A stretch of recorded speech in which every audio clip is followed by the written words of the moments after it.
Hello guys, এগুলো হচ্ছে Rohingya party. তুমি কার বাড়িতে আইছো? কার বাসায় আইছো? কার দেখতে আইছো? আমার শালিরে দেখতেছি। তোমার শালিকু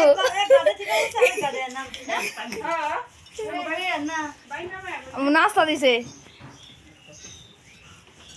এই যে আমার নিউ নাস্তা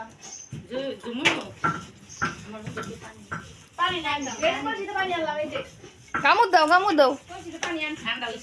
লগে এনে দুইটা চামচের আটাও আছে দেখছেন তোর দুলাবে মনে কর আমার নানু, 11টা বাজে উঠতে কাল্লাও আমার মা, দাসনি গো ভাই এটা আমার মামি। 10টা না 5টা না, বস্তা 3 নাম্বার মামি। এটা আমার কাকাতো বোন। ভাই গরু মামা তো বই খালা বারাবান্দি ওইটা আমার বোন, আর এটা হলো আমার বাবা শালি।